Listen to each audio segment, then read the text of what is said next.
So, as you can hear, I am outside BBC Radio Stoke. This is a result of the second series of Stargazing Live. It was on BBC Two last night from Jodrell Bank, just up the road. Good morning, people. We thought it'd be, fitting to have a bit of an astronomical theme to the breakfast show today. With me now, Martin Farmer, the chairman of Staffordshire's Astronomical Society, who can hopefully teach us a few things. Martin, good morning. Good morning, Peter. Now, obviously, as we look up, there isn't a great deal to be seen. No, there isn't. And unfortunately, with best laid plans, it's cloudy. Yeah. But it's the result of the last 3 nights where we've had crystal clear weather in the UK. But as we're standing here outside your radio station, all we can see is the moon. Which is good. That's nice. That's a good start. But you want to see a little bit more, don't you? You want to see a few stars. Of course. And we're completely beholden to the weather with these sort of things. We look up there and we see the moon in the sky. It's getting close towards being the end of the cycle of the moon now.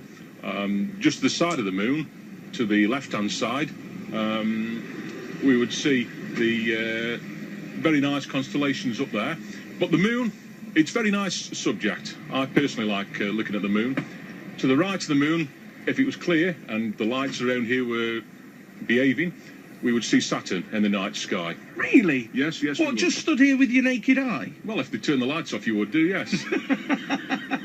I mean, at night time, if you to go outside just before it goes dark and prepare yourself, just on the twilight, the brightest thing in the southwest of the sky would be Venus. So you'd see Venus up in the sky. If you look further around towards the southwest and look a little bit higher, you would see Jupiter in the sky. I mean, that's just, that I think is the mind-blowing thing about it all, is the fact that you can, as we say, stand in your back garden, and as long as light pollution isn't so bad, and there's fewer and fewer places where that is the case now, where street lighting or other kind of lighting isn't kind of blanking out some of the stars. To see, I mean, planets is just incredible. The other thing that everyone always talks about is kind of looking for the constellations. If you were out and you were saying, oh, right, well, OK, where's the plough? Where would I look for the plough? How do you even start looking for the constellations that people know about? Well, the plough is up in the northern side of the sky, up towards Polaris, the pole star. It's easily visible. Most people do recognise the plough up in the night sky. It's visible all night. It's circumpolar, so it doesn't go below the horizon. And so we'd be looking up in the north if it was clear. Very easily seen in the night sky. And also, people wonder about how to point to various stars, how to find all these constellations. If you look at the plough, it looks like a pan, basically, or an old plough from ancient times.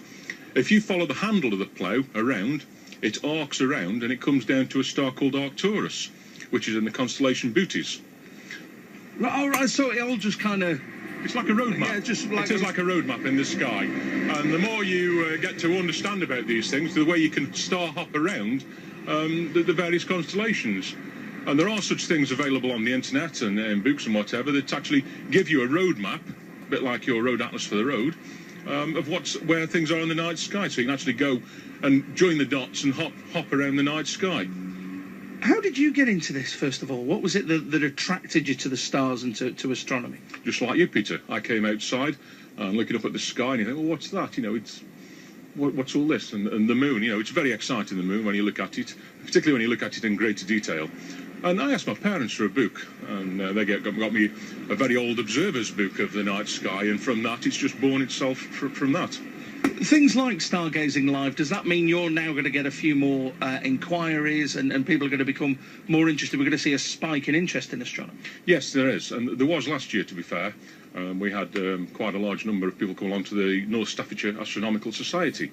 To coincide with this event of Stargazing Live, we are in the library. We've got an exhibition in the foyer of Hanley Library that's running until the 3rd of February, promoting us, giving people a little bit more information where to go next. They see the television programmes, they think, right, OK, I want to learn a bit more. That gives them the contact as to where to get in touch with our society and come along to the society. Don't feel intimidated that you come to the room and think, all these people here, they must all be boffins, but we're not. We're armchair enthusiasts who, like yourself, want to get out into the night sky, look up, what's that, find out a bit more. And just very quickly, Martin, in Staffordshire, where is the best place to look at the stars? Where there's no lights. up in the Staffordshire Moorlands, where we do have our society has a dark sky spot for viewing. Anywhere away from the street lights. I mean, here now outside your studios, it's not so good. And you've got a street light there which is pointing down, and light from it is just going up into the night sky. Anywhere where it's dark. You don't have to go far. You can go out into Cheshire, out into the Moorlands, or out towards Wales. But really, you want a clear night, and good clear night. Okay, now, Martin, thanks very much.